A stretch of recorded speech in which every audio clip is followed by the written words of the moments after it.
Displacement reaction. शुरू में कौन सी करवाई थी? कॉम्बिनेशन रिएक्शन, फिर डिकम्पोजिशन रिएक्शन। अब है सी लिखोगे यहां पे, डिस्प्लेसमेंट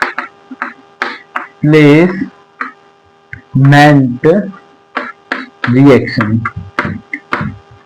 अभी तक दोनों रिएक्शन करवाई है, जैसे कॉम्बिनेशन रिएक्शन करवाई है, तो उसके नाम से ही पता चल रहा है कंबाइन होंगे, रिएक्टेंट कंबाइन होंगे और एक प्रोडक्ट बनाएंगे। और दूसरा डिकम्पोजिशन, डिकम्पोजिशन नाम से ही पता चल रहा है कि वो डिकम्पोज होगी, ब्रेक डाउन होगी, टूटेगी। और ऐसे ही यहां भी पता चल रहा है डिस्प्लेसमेंट। डिस्प्लेसमेंट का मतलब डिस्प्लेस कर देगी।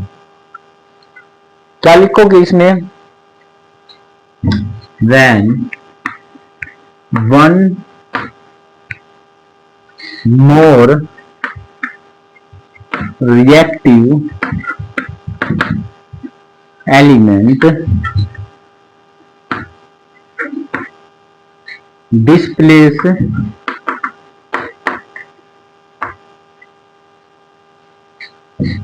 the less reactive element to form new product is called displacement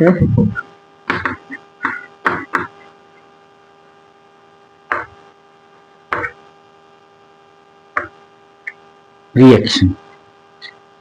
तो डिस्प्लेसमेंट वे रिएक्शन होती हैं कि जहां आपका एक जो ज्यादा रिएक्टिव एलिमेंट है वो कम रिएक्टिव एलिमेंट को उसकी जगह से हटा देता है और अपने आप उसमें इन्वॉल्व हो जाता है। एग्जाम्पल क्या है इसके?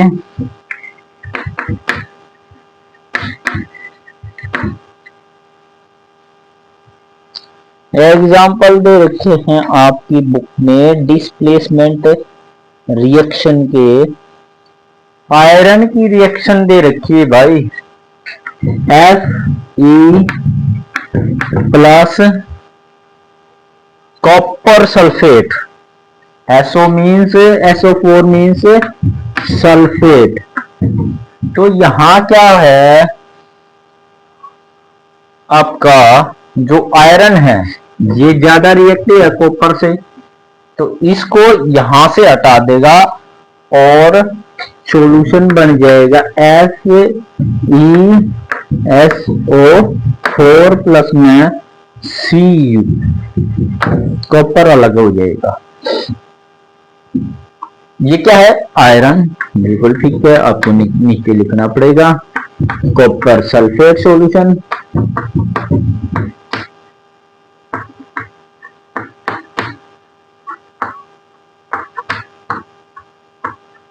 और ये क्या है? Iron sulphate solution.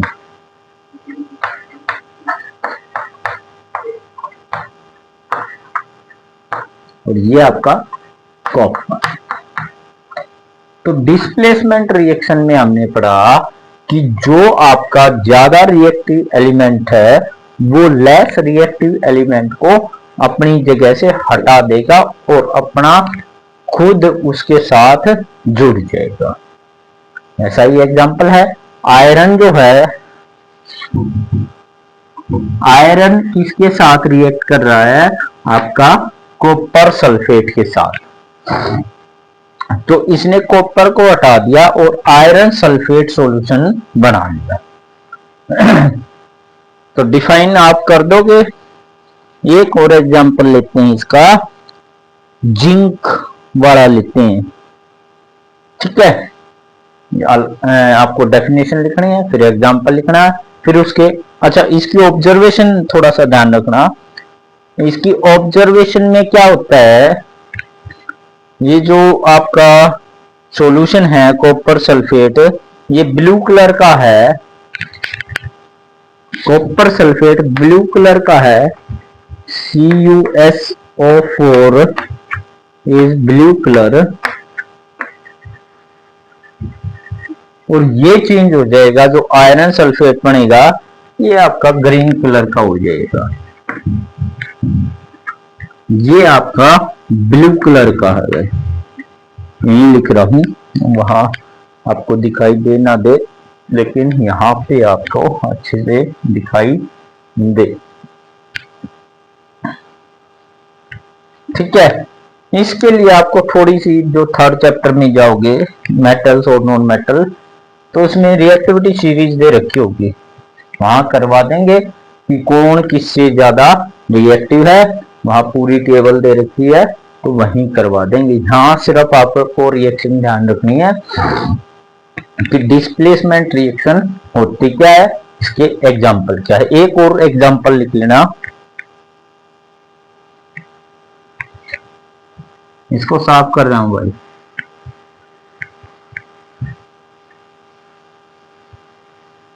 दूसरा एग्जाम्पल है जिंक, जिंक की रिएक्शन ZnInC, जिंक प्लस आपका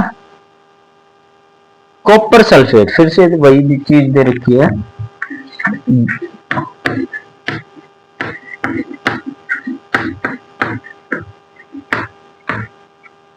अच्छा, ऐसे भी आ सकती है आपकी इक्वेशन, ऐसे भी आ सकती है कि आपको लिखना पड़े कॉपर सल्फेट फॉर्म क्या हुआ है, प्रोडक्ट में क्या बना है, जिंक सल्फेट है, जिंक यहां प्रोडक्ट नीचे लिख रहा हुआ है, जिंक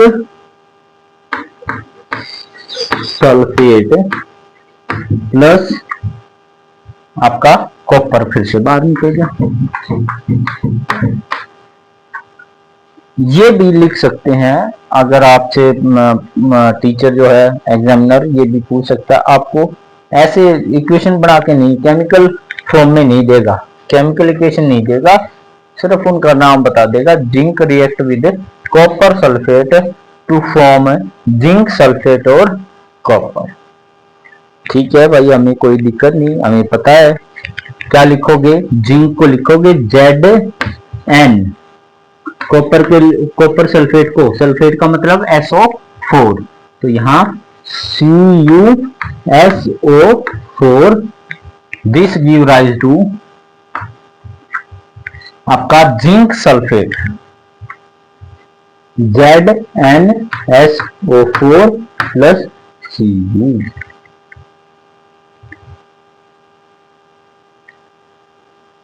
या ये तो सिर्फ आपको समझाने के लिए बता दिया था कि ऐसे भी वो दे सकते, ऐसे भी मतलब कि आपको बताया जा सकता है zinc react with copper sulphate, तो आपको ऐसे लिखना है।